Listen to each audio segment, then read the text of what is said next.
After her elderly mother died at their home during the Great Depression, a Seneca woman hid the body in a trunk and continued to cash her pension checks for almost 2.5 years.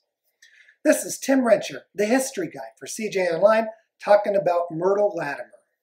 She and her mother, Marietta Bishop, lived together at Seneca, about 75 miles northwest of Topeka. Latimer had been signing and cashing her mother's $30 Civil War widow's pension checks for at least 2 years when Bishop died at age 87 in January 1932.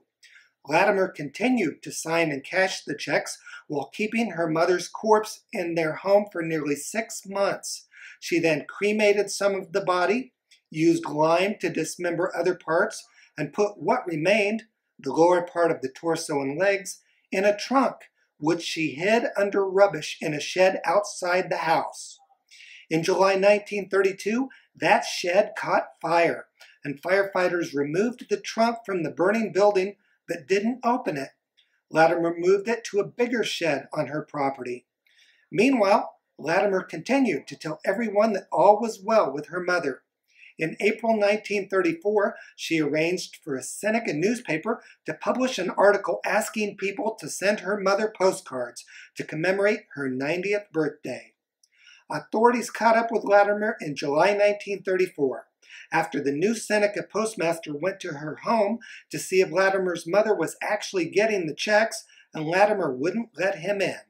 The local sheriff and district attorney then confronted Latimer, who eventually admitted her mother had died of natural causes nearly 2.5 years earlier. Authorities looked into the possibility that Latimer had killed her mother, but they had no proof.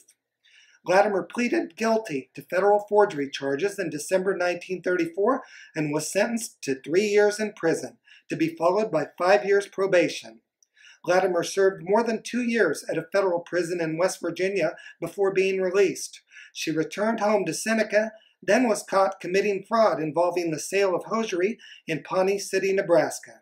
She went back to the prison in West Virginia for violating her probation and died there in 1939. This is Tim Hrenchir, the history guy for CJOnline.